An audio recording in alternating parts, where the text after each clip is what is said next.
Good morning. I'm going to go out on a limb and say that the last thing you want to do is probably math right now. But I am going to share with you today a quick equation that will help you increase your sales. It's going to be simplified. I'm going to tell you right now. It's a simple math structure, so don't get too bogged down with it. But I will tell you, I see a lot of people miss it.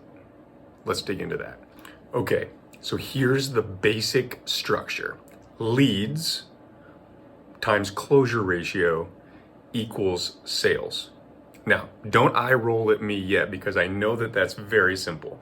But the problem is that a lot of people get this wrong and they don't set their expectations up perfectly and honestly with themselves, so they don't understand the matrix. There are a ton of salespeople out there that are just running along in the world, seeing what hits, and that's not a way to get to success. So let's dig into this concept a little bit further as I explain each particular portion of it. The first part of this is leads, and this is very simple, but it means something different to everybody else. But these are potential buyers. These are people who might want to be a customer of whatever service or business it is that you're having. It's that simple. Now, figuring out which are the best leads and working on how that all goes, there's a lot into that. And a great place to start is with your buyer persona. There's a video that I made and I'll link to that below for it. But leads is the first portion of this. That's a potential customer. It's that simple. The second part is closure ratio. That's how many leads are you turning into deals. It's that simple.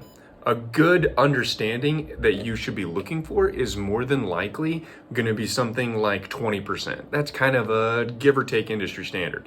But you should look up the metrics in your industry and make sure that you're properly setting your targets.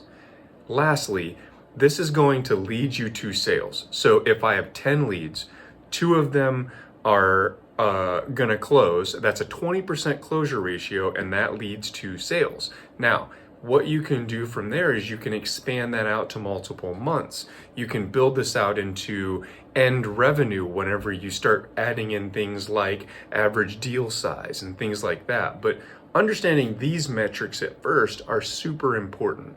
So let's go through it a little bit as an example. All right, let's walk through this with very simple and easy math for 1 month.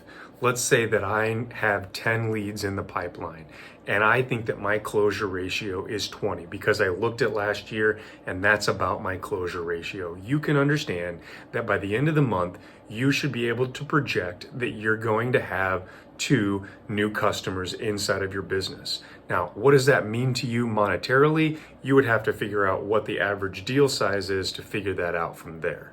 So let's talk about some of the strengths of this very simple math. And there are a few things. Number 1 is it gives you some predictive power. If you can look at how many leads are coming in per month and your closure ratio, you can kind of guess what your new sales are going to look like. It gives you some power either for your own uses of figuring out your revenue, or maybe even for talking to a boss or a higher up that you need to. Now, you can adjust those rates from there. If that 2 new customers isn't enough that I just talked about, well, you can double the amount of leads in some way and you can hopefully get to 4. So it gives you some predictive power. You can also start to identify some bottlenecks. You can start to say, well, 10, 20, or 6, whatever it is, your leads, that's not enough because I'm not predicting that there's going to be enough sales at the end of the month.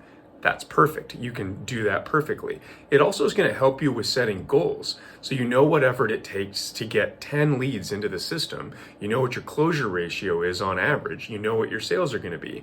If that's enough, well, then you can start to, set your goals on this is the amount of activity that I'm going to have to do.